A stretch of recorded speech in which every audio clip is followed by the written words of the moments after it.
As-tu déjà pris le temps de te demander, est-ce que Yahweh était connu uniquement par Israël?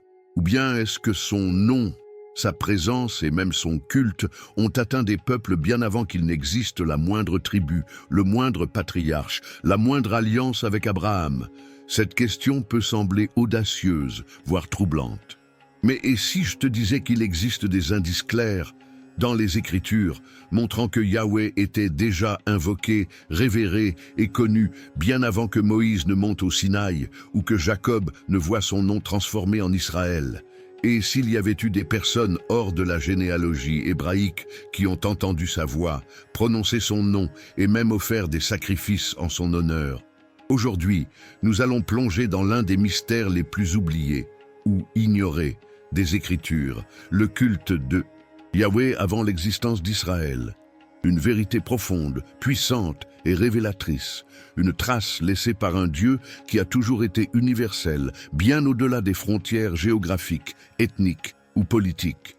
Un Dieu qui ne s'est jamais limité à un seul peuple, mais qui, dès le commencement, s'est révélé à ceux qui le cherchaient d'un cœur sincère.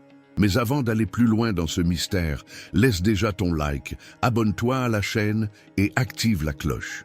Et si ce thème t'a déjà interpellé, commente ci-dessous. Penses-tu que Dieu a parlé à d'autres peuples avant de former Israël? Ton doute pourrait devenir le sujet d'une prochaine vidéo. Allez, c'est parti. Respire profondément. Remontons le temps, bien avant l'Exode, bien avant le Sinaï. Parce que l'histoire du nom de Yahweh commence bien plus tôt qu'on ne l'imagine. Commençons par l'une des scènes les plus marquantes de la Bible. Moïse devant le buisson ardent. Dans Exode 3, une rencontre divine, un appel et une question profondément humaine. Quel est ton nom? Et alors, la réponse, je suis celui qui suis, ou en hébreu, Ehyeh, Asher Ehyeh. Et ensuite Dieu dit, voici ce que tu diras aux fils d'Israël. Yahweh, le Dieu de vos pères, le Dieu d'Abraham, le Dieu d'Isaac et le Dieu de Jacob, m'a envoyé vers vous. En Exode 3,15, on dirait la première fois que le nom Yahweh est révélé, n'est-ce pas? Mais, et si ce n'était pas le cas? Fais bien attention à ce qu'il dit lui-même, le Dieu de vos pères. Cela signifie que Yahweh était déjà connu. Ce nom n'était pas une nouveauté pour ceux qui avaient été instruits par Abraham, Isaac et Jacob. Allons encore plus loin. Dans Genèse 4,26, juste après la naissance d'Énoch, fils de Seth, on lit « C'est alors qu'on commença à invoquer le nom du Seigneur ». Le mot traduit ici par « Seigneur » en hébreu est « YHWH » Yahweh. Oui, exactement. L'adoration du Dieu véritable a débuté seulement 3 générations après Adam, bien avant Israël, bien avant tout pacte abrahamique. Ça change tout. Mais comment ces gens connaissaient-ils le nom de Yahweh? Qui le leur avait enseigné? Était-ce Dieu lui-même se révélant directement à un peuple assoiffé de vérité? Étaient-ce les échos d'Éden, encore frais dans la mémoire de l'humanité primitive? Nous n'avons pas toutes les réponses, mais ce qui est évident, c'est que Yahweh était déjà invoqué bien avant la formation d'une nation spécifique. Il n'était pas un Dieu tribal, mais le créateur de tout et de tous. Avançons jusqu'à Genèse 12,8. Abraham, fraîchement arrivé à Canaan, élève un autel au Seigneur et invoque son nom. Encore une fois, Yahweh. Cela montre que, même en quittant une terre idolâtre comme Ur des Chaldéens, il portait déjà avec lui le nom du Dieu véritable. Un nom qu'il reconnaissait, révérérait et proclamait. Qu'est-ce que cela nous montre? Que la connaissance de Yahweh n'était pas une révélation isolée. C'était un fil continu, transmis de génération en génération, même au milieu de la corruption spirituelle du monde ancien. Dieu était là, il l'a toujours été, parlant, appelant, répondant à ceux qui l'invoquaient avec sincérité. Et maintenant, entre en scène l'une des figures les plus mystérieuses et fascinantes de la Bible, Melchisédek. Dans Genèse 14, il apparaît de manière presque cinématographique, sans introduction, sans explication. Il surgit, tout simplement. Melchisédek, roi de Salem, apporta du pain et du vin. Il était prêtre du Dieu Très-Haut. Genèse 14, 18. Fais attention, Cela se passe avant tout prêtre lévitique, avant la loi, avant le tabernacle. Et pourtant, voilà un homme, un roi, un prêtre, qui sert le Dieu très haut. Et sais-tu ce qui est encore plus impressionnant? Abraham le reconnaît. Il ne le rejette pas, il ne le corrige pas. Au contraire, il s'incline spirituellement devant lui et lui donne la dîme de tout. Et qui était ce Dieu très haut? Le texte dit « Créateur des cieux et de la terre ». C'est Yahweh, le même qui a parlé à Moïse dans le buisson, le même qui a créé Adam de la poussière, le même qui a dit à Abraham « Marche en ma présence et sois intègre ». Hébreux 7 va encore plus loin. Il dit que Melchisédek était sans père, sans mère, sans généalogie, sans commencement de jour, ni fin d'existence, rendu semblable au Fils de Dieu. Hébreux 7.3. Cela conduit de nombreux érudits à penser que Melchisédek pourrait avoir été une manifestation préincarnée de Christ, ou au minimum un type, une ombre prophétique de lui. Ce qui compte ici, c'est ceci. Une fois de plus, nous avons un adorateur, un prêtre, un messager de Yahweh, en dehors d'Israël. Yahweh se révélait. La lumière brillait dans les ténèbres, même dans les recoins les plus inattendus du monde ancien. Mais ça ne s'arrête pas là. Parlons de Jéthro, le beau-père de Moïse, prêtre de Madian. Un autre personnage qui, à première vue, semble secondaire. Mais il ne l'est pas. Dans Exode 3.1, on lit que Moïse gardait le troupeau de Jéthro, prêtre de Madian.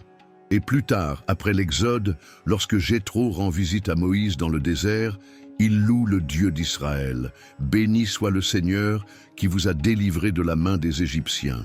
Et Exode 18.10. Et il ajoute « Maintenant je sais que Yahweh est plus grand que tous les dieux ». Verset 11. Et encore plus, Jéthro offre des sacrifices à Dieu. Et Moïse, Aaron et les anciens d'Israël mangent avec lui. Pas de réprimande, pas de correction, juste une communion.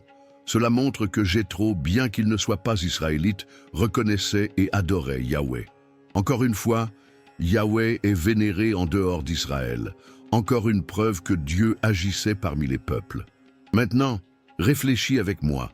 Si, même avant que la loi ne soit donnée au Sinaï, des hommes comme Melchisédek et Jéthro étaient déjà prêtres du Dieu très haut, que nous dit cela du plan de Dieu? Il n'a jamais été exclusif à une ethnie. Il a toujours eu un dessein global. Il a toujours cherché des cœurs intègres, quelle que soit leur origine. Et en parlant d'adoration hors des limites conventionnelles, il faut mentionner un personnage très controversé, Balaam, un voyant engagé pour maudire Israël, un homme qui, à première vue, semble tout sauf un prophète.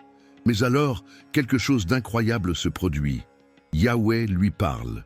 Dans Nombre 22.9, il est écrit « Dieu vint à Balaam et dit « Qui sont ces hommes qui sont avec toi ?» Et Balaam répond en utilisant le nom de Yahweh. Il dit « Yahweh a refusé de me laisser aller avec vous. » Verset 13. Oui, Balaam entend directement la voix de Dieu et il l'appelle par son nom. Ce n'est pas anodin. C'est une indication claire qu'il connaissait et reconnaissait l'autorité de Yahweh, même en étant un païen, même en étant géographiquement et spirituellement loin d'Israël. Malgré tout, Yahweh lui a parlé.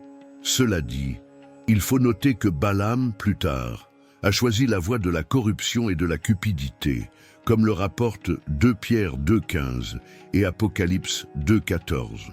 Mais le fait que malgré cela, il ait été utilisé par Dieu pour prophétiser et même prononcer l'une des plus belles prophéties sur le Messie, une étoile sortira de Jacob, montre comment Yahweh peut utiliser même des vases brisés pour accomplir ses desseins. Tout cela nous conduit à une conclusion qui, bien que surprenante, est profondément biblique. Yahweh a toujours été le Dieu de toute la terre. Il n'a jamais été un Dieu local, limité à une tribu du Moyen-Orient.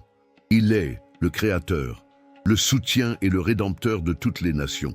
Et tout au long de l'histoire, même avant la loi, même avant les tables de pierre, même avant l'arche de l'Alliance, il se révélait déjà et des gens l'entendaient. Et là intervient l'une des histoires les plus intrigantes de toutes, celle de Job. Un homme intègre, droit, qui se détournait du mal. Mais le plus curieux, il n'était pas israélite. Le livre de Job se déroule dans le pays d'Uz, probablement situé quelque part entre Édom et l'Arabie. Et plus encore, on pense que le livre de Job est l'un des plus anciens de la Bible, peut-être même plus ancien que Genèse dans sa forme écrite. Et que trouvons-nous dans Job? Une relation intense, profonde et extrêmement personnelle avec Yahweh. Job parle à Dieu. Il questionne, se lamente, crie. Et au milieu de sa souffrance, il fait l'une des déclarations les plus prophétiques et émouvantes de toute l'Écriture. Car je sais que mon Rédempteur est vivant et qu'à la fin, il se lèvera sur la terre. Job 19, 25. Job connaissait Dieu non pas comme une force impersonnelle, ni comme une entité distante. Il connaissait Yahweh comme Rédempteur, comme quelqu'un qui vit, qui entend, qui agit. Et plus encore, il appelle ce Dieu « mon ». Pas le Dieu d'Israël, pas le Dieu des Hébreux, mais mon Rédempteur. Comment est-ce possible? La seule explication est que Yahweh se révélait bien avant le pacte avec Israël. Job, comme d'autres hommes justes mentionnés dans les Écritures, faisait partie de ce plan plus grand, ce plan qui a toujours englobé toute l'humanité. Et il est intéressant de noter que les amis de Job, bien qu'ils soient pleins d'arguments imparfaits, parlent aussi de Dieu avec familiarité. Ils discutent de la justice divine, de la rétribution, de la grâce, de la souveraineté. Cela montre que même en dehors du contexte israélite, la connaissance de Yahweh était présente, débattue et prise au sérieux. Maintenant, souviens-toi de ce que Paul a écrit dans Romains 1, 19, 20. Car ce qu'on peut connaître de Dieu est manifeste parmi eux, car Dieu le leur a manifesté. En effet, ses perfections invisibles, son éternelle puissance et sa divinité se voient comme à l'œil nu depuis la création du monde quand on les considère dans ses ouvrages. Autrement dit, même sans la loi, même sans les prophètes, même sans les Écritures sous la main, les gens pouvaient percevoir et connaître quelque chose du caractère de Dieu s'ils étaient disposés à écouter. Et Yahweh, dans sa miséricorde, répondait. Ces hommes, Job, Melchizedek, Jéthro, Balaam, Énoch, n'étaient pas israélites, mais ils connaissaient Yahweh. Ils parlaient avec lui. Ils étaient utilisés par lui. Cela brise les paradigmes et détruit toute idée d'un Dieu tribal ou partial. Yahweh est universel. Il l'a toujours été, et il le sera toujours. Mais alors, pourquoi Dieu a-t-il choisi Israël? Pourquoi un peuple, une nation? La réponse se trouve dans l'appel même d'Abraham. Dans Genèse 12, Yahweh dit « En toi seront bénies toutes les familles de la terre ». Le but de l'élection d'Israël n'a jamais été l'exclusion, mais la mission. Israël serait la torche qui porterait la lumière au monde. Il serait le peuple qui préparerait le chemin pour le Messie. Mais la lumière, cette lumière a toujours brillé pour tous. D'ailleurs, vois comme les psaumes résonnent avec cet appel universel. Louez le Seigneur, vous toutes les nations. Exaltez-le, vous tous les peuples. Psaume 117, 1. Depuis le lever du soleil jusqu'à son coucher, que le nom du Seigneur soit loué. Psaume 113, 3. Toutes les nations que tu as faites viendront se prosterner devant toi, Seigneur, et glorifieront ton nom. Psaume 86, 9. Cela a toujours été dans les plans de Dieu, un nom connu parmi les nations. Une gloire répandue aux quatre coins de la terre. Un peuple formé non par le sang, mais par la foi. Et cela nous conduit à la révélation la plus belle de toutes. Le nom de Yahweh devient chair. En Yeshua, Jésus. Le nom même de Yeshua porte la racine du nom Yahweh. Cela signifie Yahweh sauve. Et que fait Jésus? Il accomplit ce que les prophètes ont annoncé. Il étend le salut à tous. Il parle aux Samaritains, aux Romains, aux Syrophéniciens, aux Grecs. Il dit « J'ai d'autres brebis qui ne sont pas de cet enclos. Il faut que je les conduise aussi. » Jean 10, 16. Et quand il envoie les disciples, il ne dit pas « Allez seulement vers Israël ». Non, il dit « Allez par tout le monde et prêchez l'évangile à toute créature ». Marc 16, 15. Faites des disciples de toutes les nations. Matthieu 28, 19. Parce que le plan de Dieu n'a jamais changé. Depuis Énoch jusqu'à Job. Depuis Melchizedek jusqu'à Paul. depuis Ur jusqu'à Uz. L'appel a toujours été le même, cherchez-moi et vous vivrez.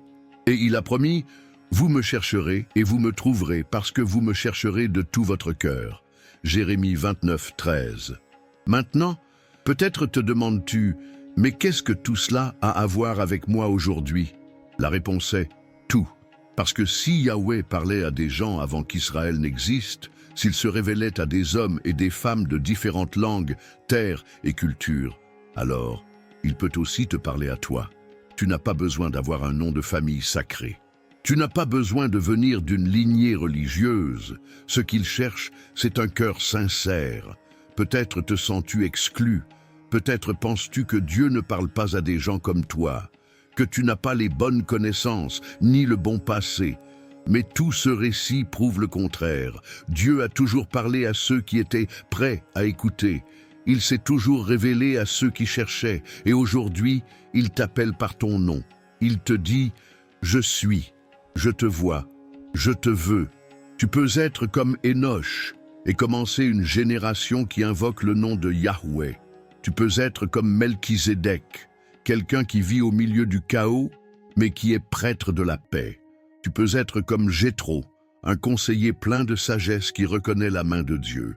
Tu peux être comme Job, qui même au milieu de la douleur déclare « Mon Rédempteur vit ». Tu peux même être comme Balaam, quelqu'un qui s'est perdu, mais qui entend encore la voix de Dieu et peut être utilisé par lui. Yahweh parle. La question est, vas-tu écouter? Si ce message t'a touché, commente ci-dessous. Quel personnage t'a le plus marqué? Quelle partie de cette révélation t'a remué? Nous sommes là pour cheminer avec toi. Et bien sûr, si tu ne l'as pas encore fait, abonne-toi à la chaîne maintenant. Beaucoup de contenu arrive sur des révélations cachées dans la Bible, des thèmes dont peu parlent, mais qui transforment vraiment notre foi. Alors souviens-toi, Yahweh n'a pas commencé avec Israël, et il ne s'arrête pas avec toi. Son histoire est plus grande, plus profonde et plus ancienne que nous ne pouvons l'imaginer. Il parle depuis les origines et il appelle encore aujourd'hui. La seule question qui reste est, vas-tu répondre? Merci de cheminer avec nous dans ce voyage spirituel. Si ce message a touché ton cœur, partage-le avec quelqu'un qui a besoin de l'entendre. Et à la prochaine vidéo, reste curieux, reste ferme dans la foi et par-dessus tout, continue de chercher la vérité en Yahweh, le Dieu éternel.